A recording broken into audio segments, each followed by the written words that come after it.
Diamond RV has the best RV deals in the country. DiamondRV.com to learn more.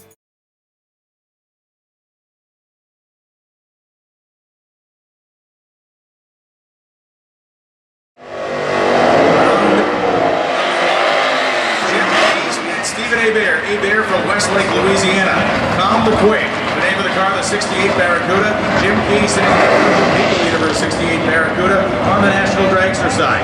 In qualifying, Jim Keys was 2/10 slower than Stephen Hebert. I will tell you that Keys was fighting at least once or twice some launch issues in that car. We'll see what Hebert has bringing to the table here on the southern side. That's one of the biggest things with these cars. You get them the first 60 feet right. You just got to get them out of the start line and going straight for the first 60 feet and then they're on your way. Keys will be second to stage. They're both.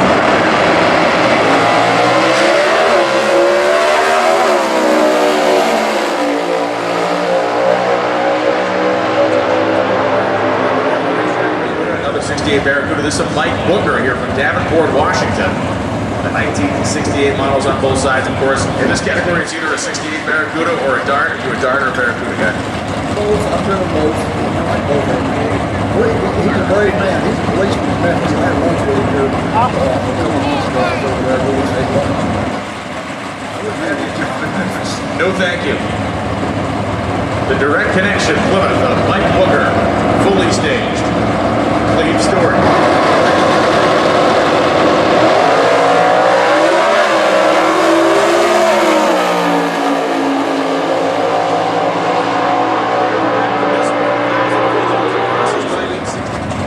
Different from what you were running in the sense that over the years the cross ram has become less and less of a cross and more and more of an inline style situation and some other alterations that have been allowed over the years.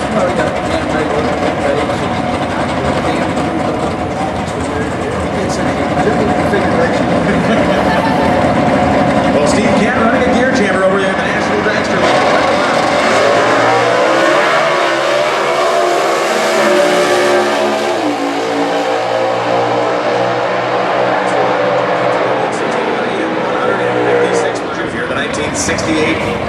Dart, or Hell's Dart, over there in the National Dragster with that crazy graphic paint job.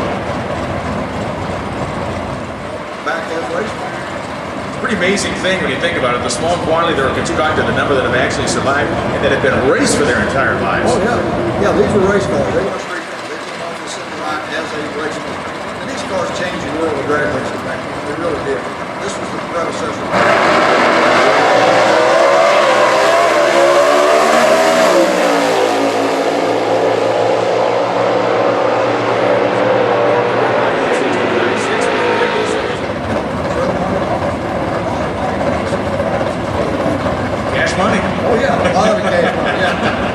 Steve Comella from Webster, New York, the 1968 Dart at Gary Wolkwitz, and what is right now the record holder in this category. This is the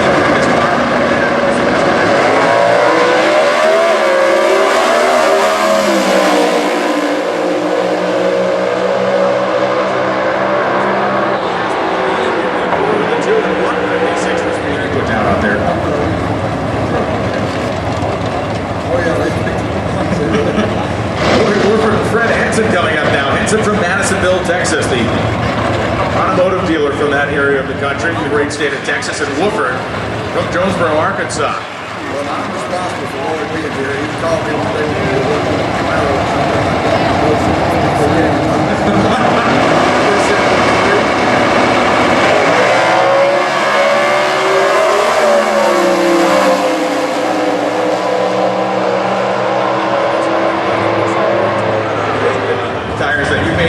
Back in the day. We'll catch up on that in a second. Hess did make the call, so there it is.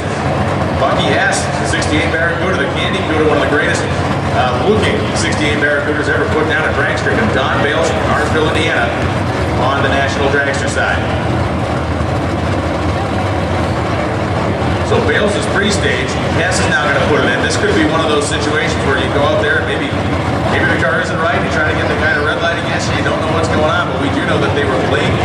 You know, because they were late arriving. They didn't pull up the show, obviously, but we have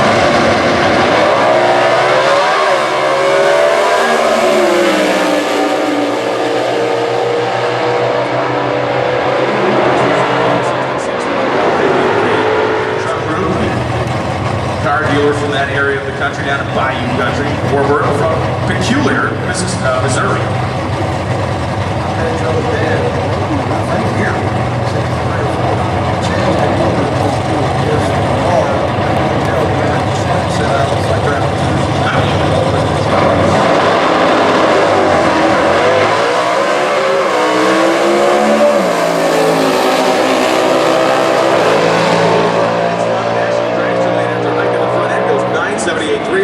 And Teuton goes to a competition single here for Jim Pancake.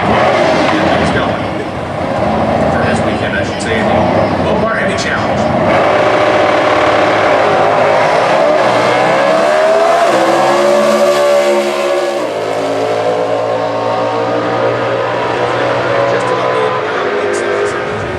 Well, Mark Howes was supposed to be lined up with Willie Shepherd. Shepherd did not appear, so Mark Howes, a competition single. His dad got eliminated, so Mark will advance to the second round in the family's 1968 dart. Take 5 rounds in it. That's something. This thing is in 5 rounds. Yeah.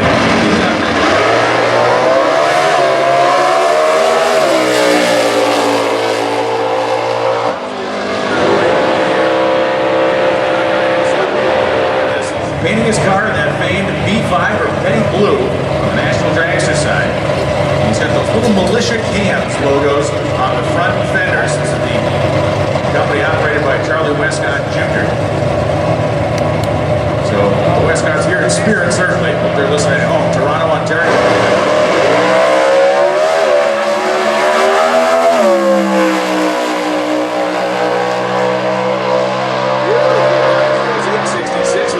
At 153.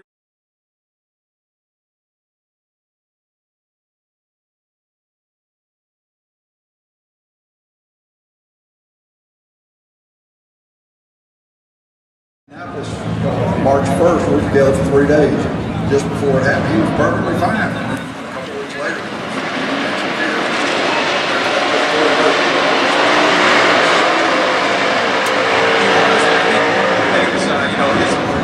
I think Tom did a very good job of being available to talk, share the legacy, share the history. I think he shared a lot of history that no one would have been able to know about had he not been so open about those great days.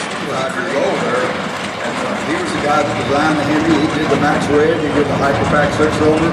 He did so much stuff for the industry and just enjoyed every bit of it. He said, people come talk to him all the time. He said, all he was doing was just his job. That's what he got paid to do, and he loved it. Well, Steve Kent and Mark Howes have a job to do, and that is to beat each other's brains in as they go down the quarter mile trying to get to the finish line first.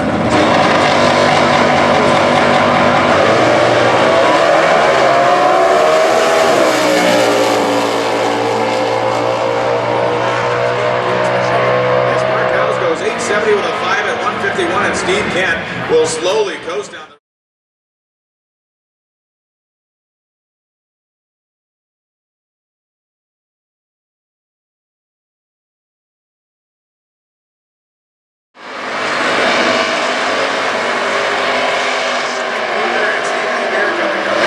Westlake, Louisiana, the 1968 Barracuda, and the 1968 Barracuda Mike Corker. One of the things we mentioned, one of the coolest things about the original cars when they were built in '68, they came with a little placard inside the door jamb of the driver's door. This car is not intended for highway use, and it's one of my favorite things about little detail pieces. We got a guy here, I'm sure, I haven't seen him this weekend, but I know he's here, Howard Marcellus from Rosso over here. Howard's been Rosso forever, and I've known Howard forever. And he worked for Hearst. He was kind of in charge of this program. Hearst put the motors in these cars for Chrysler. And so he was very much involved in that program of putting these cars together. Howard's always over here behind the stands at the Rosso. He's a great guy. He knows a lot about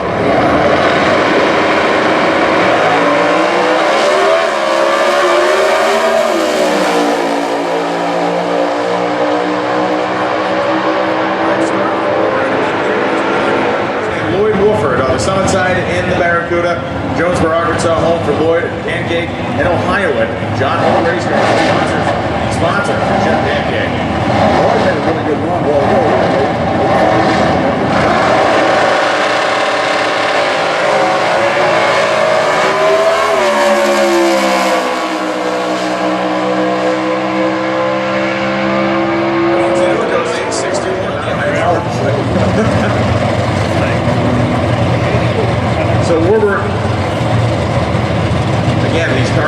showpieces. As fast and as cool as they are, you look at these two things sitting down here, and they can dominate any car show, any museum they wanted to, but it's so much better having them out here making the thunder. Our cars never look this good because we race them about 4 days a week.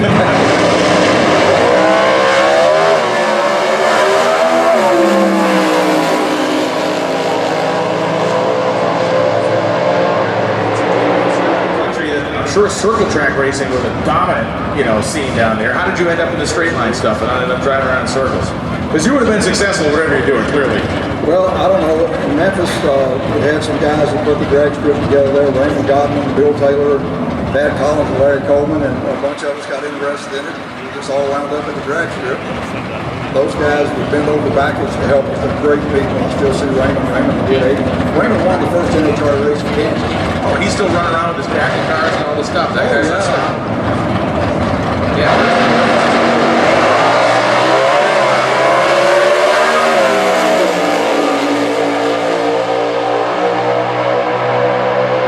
Daniels takes the through 862, 656 miles an hour. And this is a bye run here for Gary Wolkwitz on to the next round.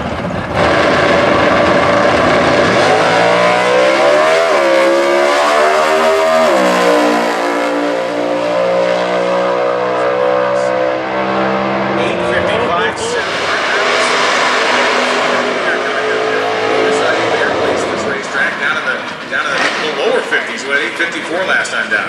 We had 5 runs a while ago within 600s of each other, so we ought to have some really good runs here. Mark House's car left better than we've seen it leave all weekend long. That darn of the National Drag Society pulled a monstrous wheel stand last time. These cars lead more with the pro stockish side lately. The advance of the chassis technology to come up not too high off the ground, but not Mark House. He threw down old school over there. If you're burning energy, you need to go up. If you use going forward. I've always been a firm believer in that. Says you too, Roddy. You learned that lesson. Yeah. Yes. Hebert fully staged. Mark House fully staged. This is the whole car.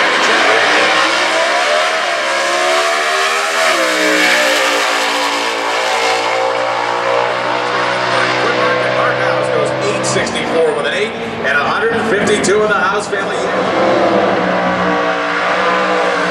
Gary Wolkwitz. Lloyd Wofford. I apologize, I stepped right on you. Lloyd's just a great guy. Lloyd's a good friend of mine. I really enjoy watching him do this because I'm the one that got him involved back in the 60s or 70s. And he really loves what he does. He's a great person, very friendly, really nice guy. Gary Wolkwitz from New Jersey. The Fearsome Earthquake, 1968 car, Ray Barton power under the hood for Gary Wolkwitz. So far.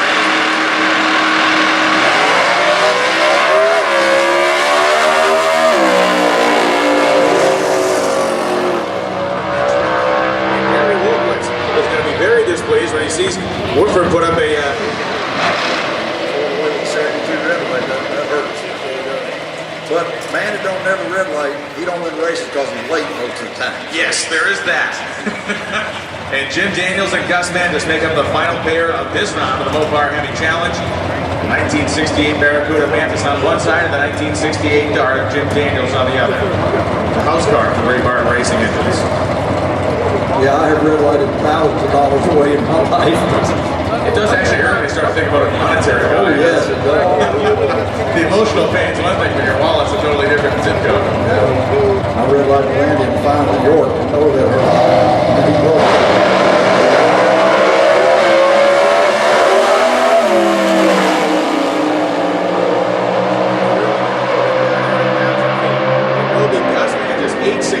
At a 121. When you raise those wheels up, you're burning time. You're wasting horsepower. I believe that with all my heart. Keep the wheels down, 2-3 inches off the ground, the car goes fast. And we are now in the semifinal round of the Mopar Hemi Challenge. This is Lloyd Wofford and Mark Howes. Howes is trying to represent his family for the second year in a row in the final round of this race. This time in the 1968 Dart is Lloyd Wofford. Stages the 1968 Barracuda on the summit side. Lloyd blew the tires off the last one, but they said they backed it down a little bit for this one. I talked to Jerry.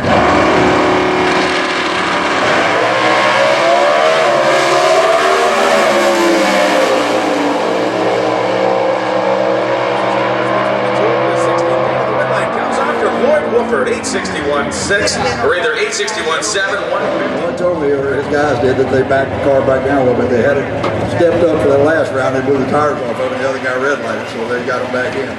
So Lloyd Wofford will face off with Gus Mantas in the final round of the Mopar Hemi Challenge, as Mantas is going to bring up and stage his beautiful 1968 Barracuda, and it will be an all-fish final in the Hemi Challenge this year. And the cars are very close. All the ETs are very close on the cars. I think this is the closest.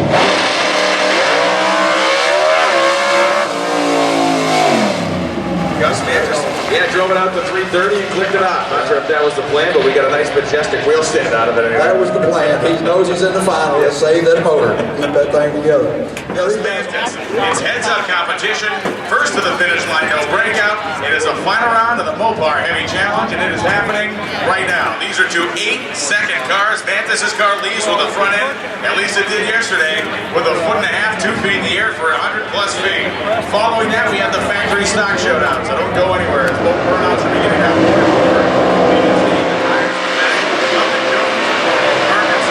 Machine Engines Inc., Jonesboro Performance, the sponsors, and again, 426 cubic inch engine. The base story behind these cars, of course, a collaboration between Chrysler and the Hearst Corporation resulted in the creation of 50. A run of darts and Barracudas in 1968 that cemented themselves in drag racing lore and legend. And over the years, their numbers have swelled as these cars have been replicated. They compete in their own specialized category in Superstock, known as Superstock A Hemi. Gus Mantas is from Toronto, Ontario, Canada. This is the most prestigious running of this race. It's a challenge series that happens across the country. This is the biggest run of Gus Mantas' career, and likely that of Lloyd Wofford's career as well.